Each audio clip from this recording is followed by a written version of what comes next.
আমার মায়ের জন্য আজকে আমি দেশি গুল আলু দিয়ে মুরগির মাংস রান্না করব। কারণ হচ্ছে আজকে আমার মা আমার বাসায় আসছে এইজন্য। তো আমরা যখন বাবার বাড়িতে যাই তখন মা কিন্তু আমাদেরকে কত আদর করে, কত যত্ন করে রান্না করে খাওয়ায়। হ্যালো এভরিওয়ান, আসসালামু আলাইকুম। সবাই কেমন আছেন? আশা করি সবাই অনেক, অনেক ভালো আছেন। আমিও আল্লাহর রহমতে অনেক ভালো আছি। তো সবাইকে আমার এই ছোট্ট চ্যানেল মারিয়াস ওয়ার্ল্ডে স্বাগতম। সবাই আমার এই চ্যানেলটাকে একটু ভালোবাসা দিবেন। আপনাদের ভালোবাসা পেলে হয়তো আমার ভিডিও বানাতে আরও আগ্রহ হব বা ভালো লাগবে। তো আজকে হচ্ছে আমার মা আমার বাসায় আসছে। তো আমার জন্য আমি মুরগির মাংস রান্না করব দেশি আলু দিয়ে।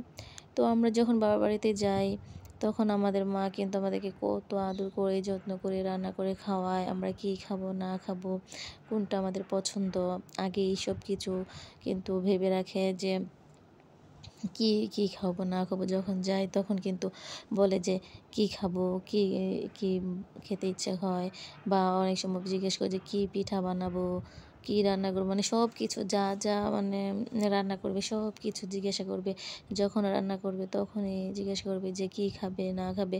সব কিছু আমাদের মন মতো রান্না করে খাওয়ায়, আমাদেরকে অনেক আদর ভালোবেসে যত্ন করে রান্না করে কিন্তু খাওয়ায়। তো যখন বাবা মা যখন আমাদের বাসায় আসে, বিয়ের পরে যখন শ্বশুরবাড়িতে আসে, তখন কিন্তু আমরাও আমাদের মা-বাবাকে দেখে অনেক খুশি হই যে মাকে কী খাওয়াবো, কী খেলে মা খুশি হবে, কী রান্না করে খাওয়ানো যায়। মানে অনেক কিছু ভাবি আর অনেক মনে অনেক একটা আগ্রহ নিয়ে রান্না করি, যে অনেক যত্ন করে রান্না করি যে মা যেন খেয়ে পছন্দ করে, যেন ভালোবাসে, এরকম এইভাবে রান্না করি।